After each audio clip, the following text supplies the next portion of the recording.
என் பெயர் காவ்யா. எனக்கு இப்போது 23 வயது ஆகிறது. திருமணமாகி 3 வருடங்கள் ஓடிவிட்டன. ஒரு 2 வயது மகன் இருக்கிறான். என் கணவர் சூர்யா வெளிநாட்டில் வேலை செய்கிறார். அவர் 2 வருடத்திற்கு ஒருமுறைதான் ஊருக்கு வருவார். உண்மையைச் சொல்லப் போனால், அந்த விஷயத்தில் நான் ஒரு அடக்க முடியாத தவிப்போடு இருந்தேன். கணவர் அருகில் இல்லாத அந்த வெற்றிடம் என்னை எப்போதுமே வாட்டிக்கொண்டே இருக்கும். தினமும் இரவு நேரத்தில் என் தனிமையை உணரும்போது, என் மனது பித்து பிடித்தது போல மாறும். அந்த நேரங்களில் என்ன செய்வது என்று தெரியாமல், சமையலறையில் இருக்கும் காய்கறிகளை வைத்து என் உணர்ச்சிகளைச் சமாதானம் செய்ய முயற்சிப்பேன். ஆனால் அதுவும் ஒரு கட்டத்திற்கு மேல் எனக்கு திருப்தியே தரவில்லை.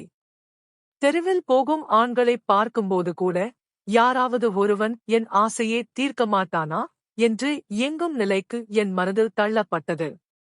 வெளியில் செல்லும்போதெல்லாம் ஆண்கள் என்னை பார்த்து ஜொல்லு விட வேண்டும் என்பதற்காகவே, என் இடையழகும் உடலமைப்பும் எடுப்பாக தெரியும்படி சேலைகளை உடுத்துவேன். அவர்கள் என்னை பார்த்து சைட் அடிப்பதைக் காணும்போது எனக்குள் ஒருவித போதை ஏறும். ஆனால் ஊருக்குத் தெரிந்தால் அசிங்கமாகிவிடுமே என்ற பயத்தில் என் ஆசைகளை எனக்குள்ளேயே பூட்டி வைத்திருந்தேன். ஒருநாள் என் தோழி மூலமாக சில அந்தரங்க கதைகளை படிக்க ஆரம்பித்தேன். அப்படி படித்தபோதுதான் மாமனார் மருமகள் இடையிலான கதைகள் என் கவனத்தை ஈர்த்தன. அந்த கதைகளை வாசிக்க வாசிக்க எனக்கே தெரியாமல் என் உடல் சிலிர்க்க ஆரம்பித்தது. அதுவரை என் மாமனார் ரங்கநாதனை நான் அப்படி பார்த்ததே இல்லை. இங்கு என் மாமனாரை பற்றிச் சொல்லியே ஆகஸ்ட் வேண்டும். அவருக்கு இப்போது 55 வயது. ஆனால் உடம்பை இன்னும் ஒரு இளைஞனைப் போல கட்டுக்கோப்பாக மெயின்டெயின் செய்து வருகிறார்.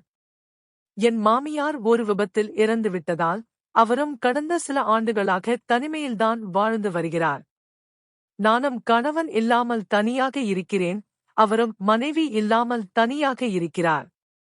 ஏன் நாம் இருவரும் ஒருவருக்கொருவர் துணையாக இருக்கக்கூடாது என்ற எண்ணம் அந்த கதைகளை படித்த பிறகு என் மனதில் ஆழமாக பதிந்துவிட்டது. அவரை எப்படியாவது என் வழிக்கு கொண்டு வந்து என் தீராத ஆசையை தீர்த்து கொள்ள முடிவு செய்தேன். ஆனால் ஒரு கௌரவமான மனிதரை எப்படி அணுகுவது? கதைகளில் வருவது போல ஒவ்வொன்றாக முயற்சி செய்யத் தொடங்கினேன். முதல் படியாக, அவர் முன்னால் செல்லும் போதெல்லாம் என் சேலை தலைப்பை சற்று விலக்கி, என் இடையழகே தெரியும்படி நடப்பேன்.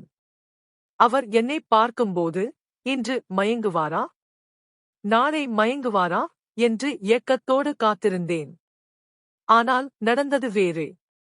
நாட்கள் நகர நகர, என் திட்டங்களை இன்னும் தீவிரமாக்கினேன்.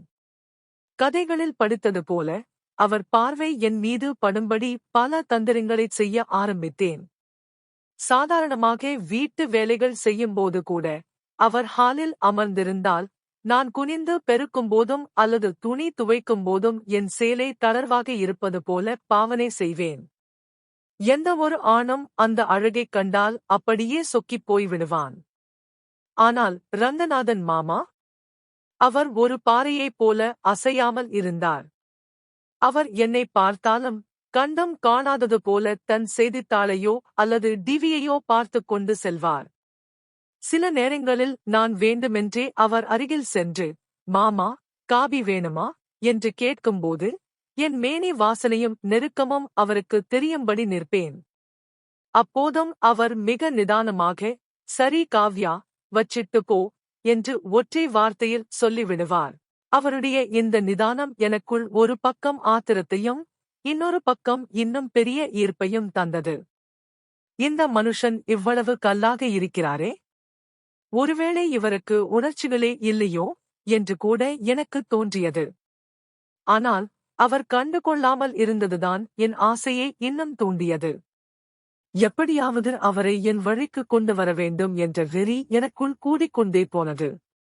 அடுத்த ஐடியாவாக, குளித்து முடித்துவிட்டு வரும்போது இன்னும் கவர்ச்சியாக இருக்க முடிவு செய்தேன். ஒரு நாள் அவர் ஹாலில் உட்கார்ந்து போனில் பேசிக் கொண்டிருந்தார். நான் குளித்துவிட்டு வெறும் டவலுடன் என் அறைக்கு ஓடுவது போல அவர் கண் முன்னால் சென்றேன். என் ஈரமான கூந்தலில் இருந்து தெரித்த நீர்த்துளிகள் அவர் மீது படும் அளவுக்கு நெருக்கமாகச் சென்றேன். நிச்சயமாக அவர் அதிர்ச்சியில் என்னை பார்ப்பார் என்று எதிர்பார்த்தேன். ஆனால் அவரோ ஒரு சின்ன சலனமும் இல்லாமல் போனில் பேசி முடித்துவிட்டு எழுந்து வெளியே சென்று விட்டார். கதையில் சொல்வது போல நிஜத்தில் நடக்காதோ என்ற சந்தேகம் எனக்குள் வரத் தொடங்கியது. ஆனாலும் நான் விடவில்லை. 6 மாதங்கள் ஓடிவிட்டன. என் கணவரிடமிருந்து வரும் போன் கால்கள் கூட எனக்கு பிடிக்கவில்லை. என் முழு கவனமும் இந்த 55 வயது மனிதரைச் சுற்றியே இருந்தது. ஒருநாள் மாமா வெளியே சென்றிருப்பதாக நினைத்து நான் குளியலறையில் நீண்ட நேரம் குளித்துக் கொண்டிருந்தேன். கதைகளில் வரும் காட்சிகளை நினைத்து எனக்குள்ளேயே இன்பம் கண்டபடி வெளியே வந்தேன். ஈரமான நெய்ட்டி என் உடலில் ஒட்டிக்கொண்டு என் உடலமைப்பை அப்படியே அப்பட்டமாக காட்டிக் கொண்டிருந்தது. திடீரென ஹாலில் சத்தம் கேட்டு திரும்பி பார்த்தேன். அங்கே மாமா அமர்ந்திருந்தார். நான் சற்றும் எதிர்பார்க்காத அந்த நொடி அவர் கண்கள் முதல் முறையாக என் மீது நிலைத்தன. தண்ணீர் சொட்டச் சொட்ட நின்ற என்னை அவர் இமைக்காமல் பார்த்தார். அந்த பார்வையில் ஒருவித தவிப்பும் அதிர்ச்சியும் கலந்திருந்தது. நான் என்ன செய்வது என்று தெரியாமல் என் அறைக்குள் ஓடினேன். கதவருகே நின்று எட்டிப் பார்த்தேன். அவர் நீண்ட பெருமூச்சு விட்டுவிட்டு கைகள் நடுங்கத் தன் வேலையைச் செய்ய ஆரம்பித்தார். முதல் முறையாக அவர் தடுமாறுவதைக் கண்டபோது இன்று இரவுதான் அந்தச் சமயம் என்று எனக்குள் ஒரு கணக்கு போட்டேன். அன்று இரவு முழுவதும் என் தூக்கம் கலைந்து போனது. ஹாலில் படுத்திருக்கும் மாமாவின் அந்த தடுமாற்றமான பார்வை என் நினைவுக்கு வந்து கொண்டே இருந்தது. இன்று எப்படியாவது ஒரு முடிவு கண்டுவிட வேண்டும் என்று நான் உறுதியாக இருந்தேன். எங்கள் வீட்டில் ஒரே ஒரு பெட்ரூம்தான். அதில் நானும் என் குழந்தையும் படுத்திருப்போம். மாமா எப்போதும் ஹாலில்தான் படுப்பார். நள்ளிரவு மணி 1 இருக்கும். நான் வேண்டுமென்றே பாத்ரூம் போவது போல ஹாலுக்கு வந்தேன். விளக்குகள் அனைத்தும் அணைக்கப்பட்டிருந்தன. ஜன்னல் வழியாக வந்த நிலவொளி மட்டும் லேசாக விழுந்து கொண்டிருந்தது. மாமா ஆழ்ந்த தூக்கத்தில் இருப்பார் என்று நினைத்தேன். ஆனால் அங்கே நான் கண்ட காட்சி என்னை உறைய வைத்தது. மாமா தூங்கவில்லை. அவர் தன் உணர்ச்சிகளை கட்டுப்படுத்த முடியாமல் தவித்துக் கொண்டிருந்தார். இதுவரை நான் பார்த்திராத ஒரு கோலத்தில் அவரை பார்த்தேன். என் கணவரை விடவும் அவர் ஒரு முழுமையான ஆண்மகனாக என் கண்ணுக்குத் தெரிந்தார். அவர் என்னை கவனிக்கவில்லை. நான் அந்த இருட்டில் சில நிமிடங்கள் அப்படியே சிலையாக நின்று அவரை பார்த்துக் கொண்டிருந்தேன். எனக்குள் இருந்த அந்த 23 வயது இளமை துடித்தது.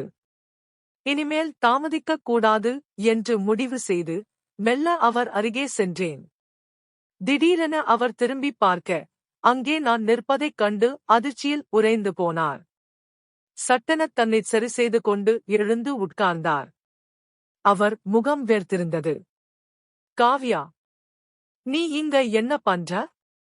தூங்கலையா என்று குரல் நடுங்கக் கேட்டார். நான் பதில் சொல்லவில்லை. அவர் கண்களை நேருக்கு நேர் பார்த்தேன். அவர் பார்வையில் இப்போது பயமும் குற்ற உணர்ச்சியும் கலந்திருந்தது. மாமா, நானும் இத்தனை நாளா கவனிச்சுட்டுதான் இருக்கேன். உங்களுக்குள்ளேயும் ஆசை இருக்கு, எனக்கும் இருக்கு. நாம ஏன் இப்படி தவிக்கணும் என்று மிக நெருக்கமாகச் சென்று அமர்ந்தேன். அவர் பதறிப்போய் பின்னாலே நகர்ந்தார். இல்லம்மா, இது தப்பு. நீ என் மருமகள். சூர்யா என் பையன். அவனுக்கு துரோகம் பண்ண முடியாது. தயவு செஞ்சு உன் அறைக்குப் போயிடு என்று கைகளைக் கூப்பி என்னிடம் கெஞ்சினார். அவர் கெஞ்ச கெஞ்ச எனக்குள் இருந்த வெறி இன்னும் கூடியது. மருமகளா? இத்தனை நாளா நான் உங்களுக்குக் காட்டியதெல்லாம் தெரியலையா மாமா? நீங்க என் காலில் விழுந்து மன்னிப்பு கேட்டாலும் சரி, இன்னைக்கு நான் உங்களை விடமாட்டேன் என்று சொல்லி அவர் கைகளை பலமாகப் பற்றினேன். அவர் என் பிடியில் இருந்து விடுபட முயன்றார். ஆனால் அவர் கைகள் நடுங்கிக் கொண்டிருந்தன. காவ்யா, ப்ளீஸ். சூர்யா கிட்ட இதை பத்திச் சொல்லிடாதே. நான் தெரியாம பண்ணிட்டேன் என்று ஒரு குழந்தையைப் போல அவர் அழுதார். ஆனால் நான் விடவில்லை. அவர் சட்டையை பிடித்து இழுத்து, உங்க பையன்கிட்ட சொல்லாம இருக்கணும்னா நான் சொல்லதை கேளுங்க மாமா என்று மிரட்டினேன். பயமும் இன்பமும் கலந்த ஒரு விசித்திரமான சூழ்நிலை அந்த ஹாலில் நிலவியது. மாமாவின் அந்த பயந்த முகம் எனக்கு இன்னும் போதையே தந்தது. மாமா, இத்தனை வருஷமா உங்களை ஒரு பாறைன்னு நினைச்சேன். ஆனா உங்களுக்கும் மனசுக்குள்ள இவ்வளவு ஆசை இருக்குன்னு இப்பதான் தெரியுது. எனக்காக இல்லனாலும் உங்களுக்காகவாது இன்னைக்கு என்னோடு இருங்க என்று அவர் காதோரம் மெல்லச் சொன்னேன். அவர் கண்கள் கலங்கி இருந்தன. காவ்யா, இது பாவம்மா. சூர்யா உன்னை எவ்வளோ நம்புறான். நான் அவனுக்கு தகப்பன் மட்டும் இல்ல, ஒரு நண்பன் மாதிரியும் இருந்திருக்கேன். எனக்கு ஏன் இந்தச் சோதனையைத் தர்ற என்று தழுதழுத்த குரலில் கேட்டார். நான் அவர் பேச்சைக் கேட்பதாக இல்லை. அவர் மார்பில் தலை சாய்த்து, அவர் ஊர்ல இல்ல மாமா.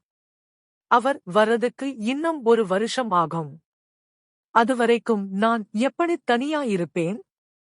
எனக்கும் உணர்ச்சிகள் இருக்கும்ல என்று சொல்லி அவர் கரங்களை என் இடுப்பில் வைத்தேன். என் மேனியின் ஸ்பரிசம் பட்டதும் அவரிடம் இருந்த அந்த தடுப்புச் சுவர் மெல்ல மெல்ல உடைய ஆரம்பித்தது. அவர் ஒரு நீண்ட பெருமூச்சு விட்டார். அவர் கண்கள் மூடிக்கொண்டன. ஒருபுறம் தர்மம் அவரை தடுத்தாலும் மறுபுறம் பல வருட தனிமையும் ஆண்மையும் அவரை உந்தித் தள்ளியது. நான் அவரை மெல்ல எழுப்பி என் அறைக்கு இழுத்துச் சென்றேன். அவர் ஒரு இயந்திரம் போல என் பின்னால் வந்தார். அறைக்குள் நுழைந்ததும் கதவைச் சாத்தினேன். நிலவொளி ஜன்னல் வழியாக உள்ளே வந்து விழுந்து அந்த அறையை ஒரு மர்மமான அழகோடு காட்டியது. மாமா இன்னும் தயக்கத்துடனேயே இருந்தார். காவ்யா, இது ஒரு தப்பான முடிவு. நாளைக்கு நாம ஒருத்தர் முகத்தை ஒருத்தர் பார்க்க முடியாது என்றார். நாளைக்கு சங்கடமா இருந்தா அது நாளைக்கு பார்த்துக்கலாம் மாமா. ஆனா இன்னைக்கு இந்த நிமிஷம் எனக்கு நீங்க வேணும் என்று சொல்லி அவரை படுக்கையில் தள்ளினேன். அவர் மீது நான் சாய முயன்றபோது திடீரென மாமா என்னைத் தடுத்து நிறுத்தினார். அவர் கண்கள் இப்போது சிவந்து இருந்தன. ஏதோ ஒரு பெரிய முடிவுக்கு வந்தவர் போல தெரிந்தார்.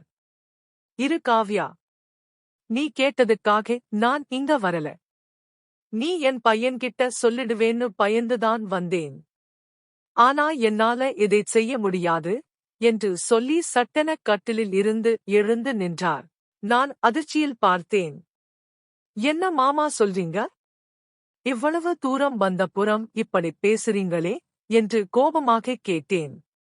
ஆமாம். நீ என்ன வேணா பண்ணிக்கோ. சூர்யா கிட்ட வேணா தப்பா சொல்லிக்கோ.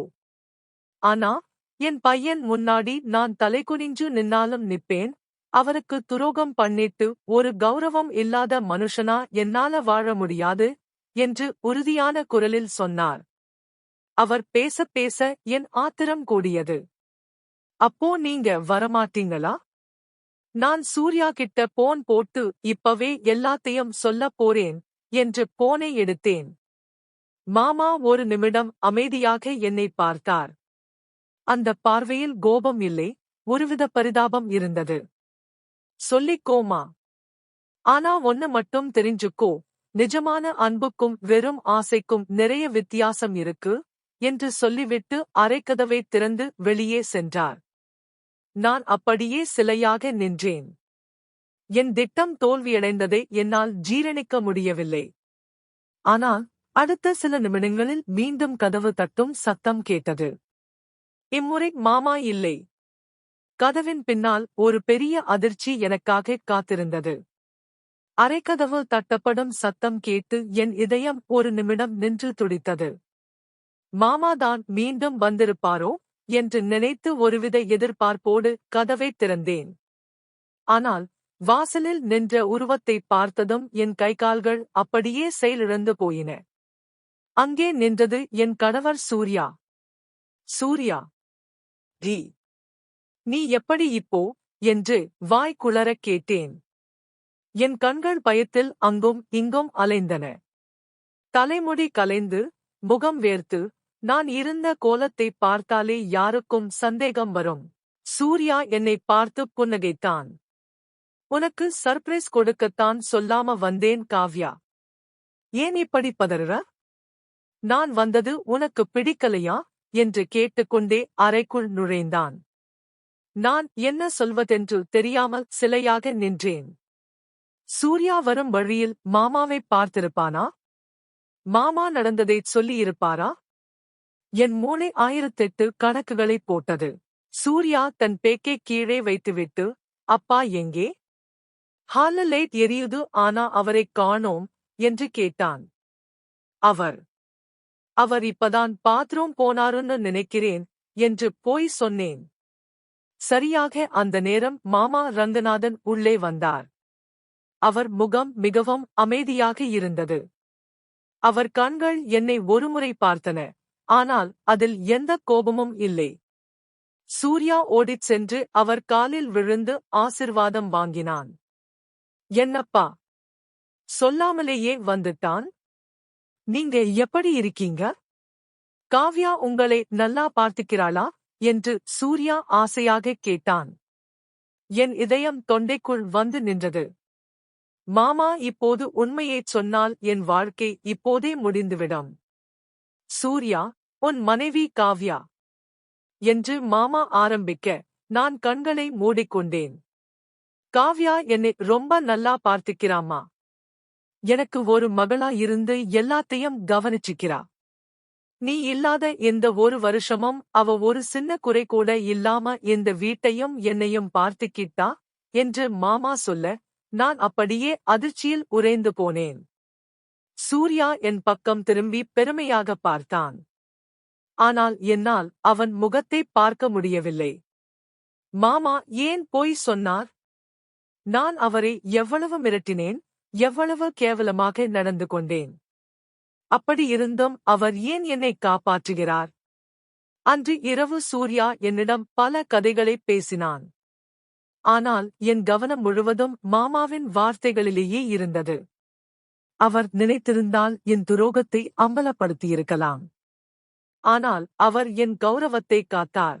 அடுத்த நாள் காலை சூர்யா வெளியே சென்றிருந்த சமயம் நான் மாமாவிடம் சென்றேன். அவர் தோட்டத்தில் செடிகளுக்கு தண்ணீர் ஊற்றிக் கொண்டிருந்தார். நான் அவர் காலில் விழுந்து கதறி அழுதேன். என்னை மன்னிச்சிடுங்க மாமா. நான் எவ்வளவு பெரிய பாவம் செய்யத் துணிஞ்சேன். என்னை அடிச்சாவது நீங்க உண்மையைச் சொல்லி இருக்கலாம் என்று அழுதேன். மாமா மெல்ல என்னை தூக்கிவிட்டார். காவ்யா, என் பொண்ணும் சின்ன வயசுலேயே இறந்துட்டா.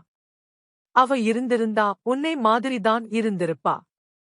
அதான் உன்னை தப்பா பார்க்க என் மனசு வரல. சூர்யா உன்னை எவ்வளோ நம்புறான்னு எனக்கு தெரியும். அந்த நம்பிக்கையை உடைக்க எனக்கு இஷ்டம் இல்லை என்றார். மாமாவின் அந்த பெரிய மனது என் இதயத்தை உலுக்கிவிட்டது.